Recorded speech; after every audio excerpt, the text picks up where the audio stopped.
Hmm. Yang mudah-mudahan ini 3 laporan ini dicabut oleh siapa yang melapor nanti Pak ya. Setelah kita bertemu nanti seperti itu. Nah, seperti kata Bapak dan juga kan sudah saya bilang sama Bapak tadi. Nah, Mudah ya kan bahwa nasib Bapak nggak ada yang tahu selain Tuhan. Siapa tahu Bapak berada di Indonesia, Bapak akan jadi menteri nanti. Mungkin terpanggil oleh Pak Presiden atau apa. Kan seperti itu. Bahwa Bapak ini kan dinilai orang yang ini. Siapa tahu Pak, nasib Bapak kan Bapak nggak tahu ke depannya. benar sekali.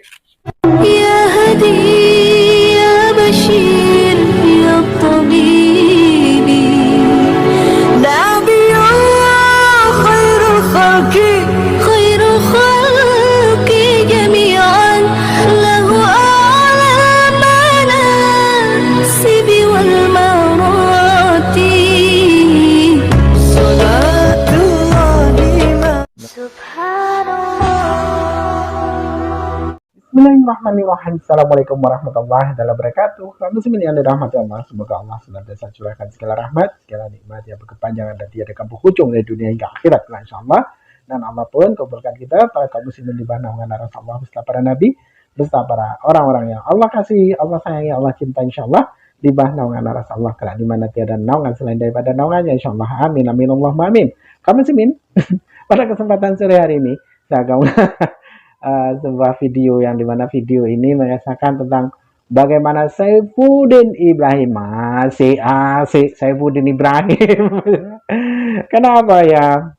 Kenapa saya upload Saifuddin Ibrahim terus itu?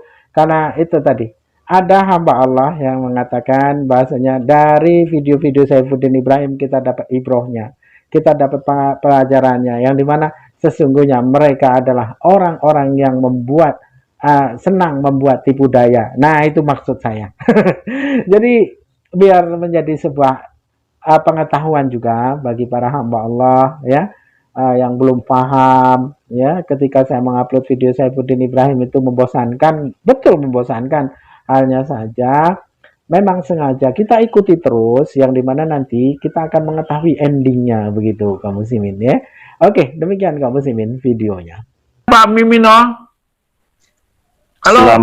Selamat malam Ayahanda Saifuddin Ibrahim yang terkasih. Selamat malam. Selamat malam. Selamat malam. Ada informasi bahwa yang dilaporkan Bapak itu belum dijadikan tersangka, Bapak. Bapak kan harus klarifikasi dulu berdasarkan laporan. Iya. Tapi suratnya sudah surat tersangka.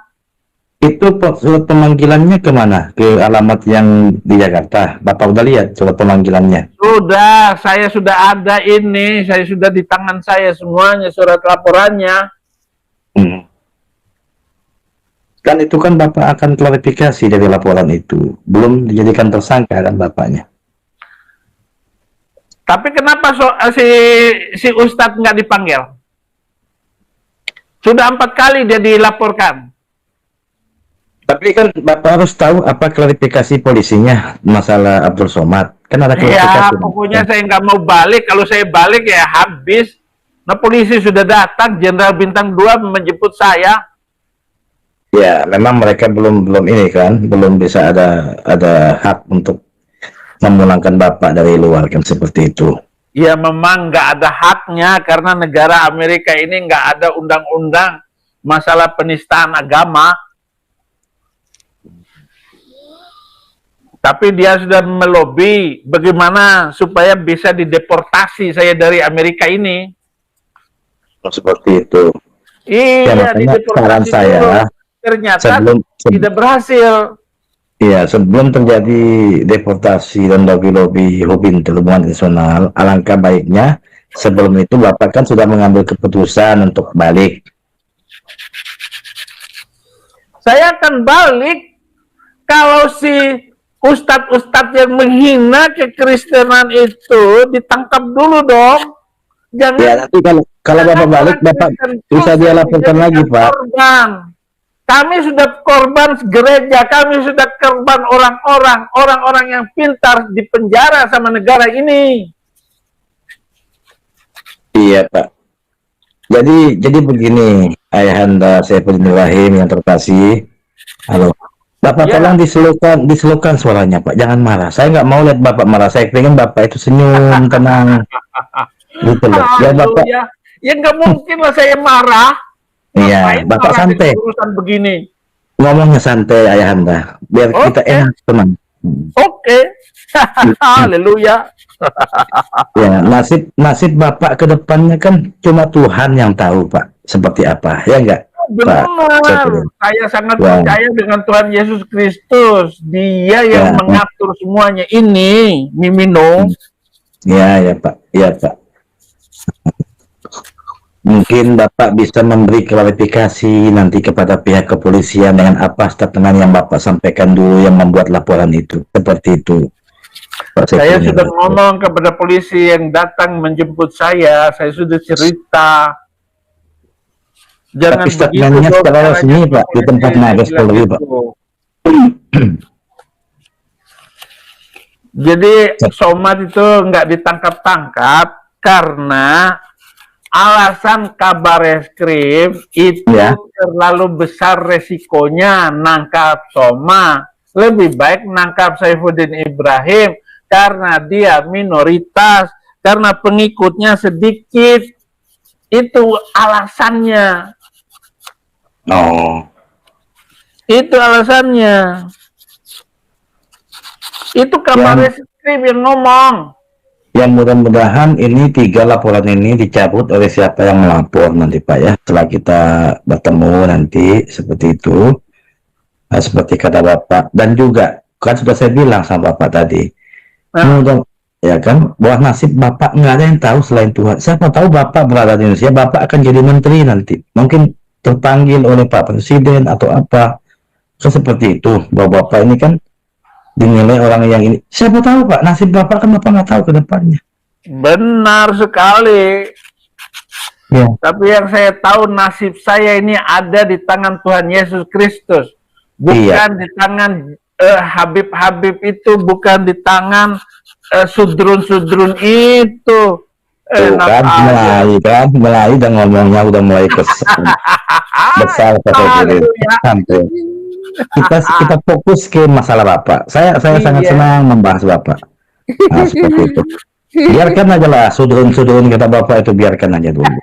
Nah, nanti kita bahas itu nanti seperti itu. Saya secara pribadi pengen Bapak itu menjadi Menteri Kebudayaan. Seperti itu. Ya mudah-mudahan Pak Jokowi dengar kan. Jadi masukan ini Pak. Siapa yang tahu Bapak nasib Bapak ke depannya kan seperti itu. Tahu, iya.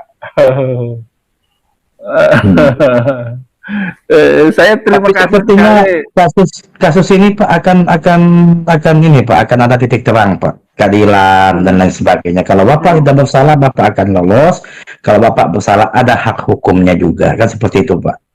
Penalian. Kalau ditimbang dengan siaran-siaran saya, tulisan-tulisan saya sebelum saya di penjara pertama dengan omongan saya setelah saya keluar dari penjara, kan lebih keras omongan saya setelah keluar dari penjara pertama itu dengan yang sekarang. Lebih parah lagi. Apalagi saya sudah mengatakan ini dan itu, ajaran perbandingan ajaran ini yang kacau beliau gitu. Jadi lihat orang mungkin saya bebas dari hukuman itu, hukuman yang sekarang ini, selama polisinya seperti itu bersikap, hakim-hakimnya seperti itu, dan juga jaksanya seperti itu. Penyidik ini akan menggorok saya, akan menggiring saya.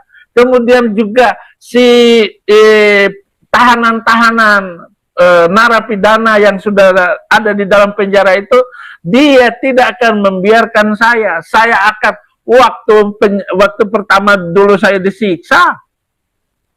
Bahkan di penjara Tangerang itu ada 5 orang teroris yang berantem dan ribut dengan saya hampir tiap hari. Ya Pak Saifudin, saran saya Pak Saifudin harus mempunyai pendirian yang kuat. Jangan mudah terpengaruh oleh orang-orang yang ada di belakang Anda. Bilang jangan Pak, pakai pikiran Anda. Bapak bertawakal dengan pikiran, dengan apa, pasti ada jawaban semuanya Pak. Seperti itu. Saya yakin saran Saudara Mimino itu luar biasa. Saya setuju, saya senang sekali itu. Mudah-mudahan Pak Jokowi malam ini menonton ini, beliau mungkin ada ini kan, gimana caranya agar kita tuh damai semua, Pak Saifuddin. Kau tahu Bapak di akhir jabatan beliau, Bapak ditunjuk sebagai Menteri Kebudayaan atau Menteri Pendidikan. Siapa tahu Pak, banyak Iya. orang yang keras-keras dulu Pak, zaman dulu ketika masuk pemerintahan, ya akan jadi low. Mungkin dengan cara itu akan berdamai, kan begitu Pak Saifuddin, nasib. Ya enggak? Senang sekali dengan saran yang luar biasa dari saudara Mimino. Ya, harus Bapak tadi ikhtiar ya. memanggil saya ayahanda, tetapi saya kalau melihat ketidakadilan terhadap Papua, saya lebih mendukung Papua merdeka daripada Papua bergabung dengan NKRI. Kenapa? Kemanusiaan di Papua itu sangat dihinakan oleh TNI dan Polri. Dalam hal ini adalah NKRI sangat menghina orang-orang Papua. Saya menderita batin. Dan itu saya bukan nggak tahu bagaimana nasib itu harus berjalan, tetapi saya lebih kepada seperti Kristus Yesus membela agar orang-orang yang dihina oleh agama, yang dihina oleh kekuasaan, dia rela mati di atas kayu salib. Jadi begitu saudaraku, anakku Mimino, mungkin saya ini saya sudah tidak memperhatikan lagi nasib dan penderitaan saya. Saya harus ngomong keadaan ini, saudara Mimino. Ya, Terima kasih usia banyak Anda atas perhatian. sudah berubah ya Pak. Usia Anda sudah ini ya kan, mungkin Saudara ya, Mimino. saya berharap Pak, mungkin Pak Jokowi diketuk hatinya untuk menonton channel ini, melihat keluh kesah Bapak ya, seperti itu Pak ya. Nasib tidak akan ada yang bisa merubah Pak, selain kita sendiri yang bisa merubah nasib itu. Iya. Terima kasih. Ini baru Anda yang menasehati saya seperti itu, yang berempati begitu dalam terhadap saya. Saya terima kasih, saya sangat berterima kasih. Dan saya tidak ada keinginan sama sekali untuk menistakan agama Islam. Tidak ada dalam hati saya. Jika saja gereja tidak dibakar, kerusuhan Mei 8 itu akan terus menyisakan penderitaan kepada orang Cina, kepada orang minoritas, kepada orang Kristen, karena mereka menggunakan nama Tuhannya untuk membakar toko, untuk membunuh dan memperkosa orang-orang Cina. Dan itulah yang saya lawan. Itu yang saya lawan, saudara Mimino. Ya. Ya itu kan hak Bapak seperti itu. Cuma saya kepingin Bapak di masa-masa akhir ini, di masa akhir pemerintahan Bapak Joko Widodo, mudah-mudahan Bapak dilirik oleh Pak Presiden, biar damai semuanya Pak ya. Tidak enak seorang warga negara Indonesia ada di luar negeri kayak Bapak dengan ini berkeluh kesah, ya kan? Tidak nyaman. Bukan berkeluh kesah. Saya membicarakan kenyataan bangsa ini begitu dihinakan oleh pemerintahannya sendiri karena mereka minoritas, karena beragama Kristen, karena gara-gara beragama gitu loh. Ini kan ngomong agama melulu dari dulu. Ngapain sih saya ngomongin membuka aib, membuka ayat-ayat dan hadis-hadis yang tidak produktif dan tidak pantas untuk diikuti itu. Ya. Kalau mestinya ini, yang ngapain saya ini? Nah, sudah ada Patih Gajah Mada. Patih Gajah Mada mau masuk dulu. Nah, demikian tadi kamu ini ya, yang dimana ketika Saifuddin Ibrahim ini ditanya kapan, bagaimana kalau pulang nanti ya, dan dia tuh sebenarnya belum juga menjadi tersangka lah begini. Wah, dia sebenarnya mau, tapi ya ini herder-herdernya ini yang membujuk-bujuk. Sebenarnya herder-herdernya ini perlu ditangkap juga, karena apa? mereka lah yang membuat mendukung Saifuddin Ibrahim, sehingga Saifuddin Ibrahim itu terus menerus menghina Islam. Itu karena memang didukung oleh herder-herdernya ini, apalagi yang namanya Gajah Mada itu, ya. Dikata pintar tidak, namun wah luar biasa, ya. Sebenarnya orang-orang seperti itu pengecut, karena apa? Seperti Gajah Mada ini. Gajah Mada itu kan dicampakkan dari tempatnya Pauzang, ya, dari roomnya Pauzang. Jadi dia menggelandang ke sana kemari, kan gitu, membuat provokator sana sini sana sini. Nah, celakanya si Udin ini yang dimana dia itu orang yang sesungguhnya tidak mempunyai pendirian, ya. Bahkan istrinya pun mengatakan demikian. Saifuddin itu bukanlah orang yang mempunyai pendirian, melainkan orang yang bak rumput yang goyang ke kanan, goyang ke kiri itu oleh terpaan angin, ya itulah si Udin, ya.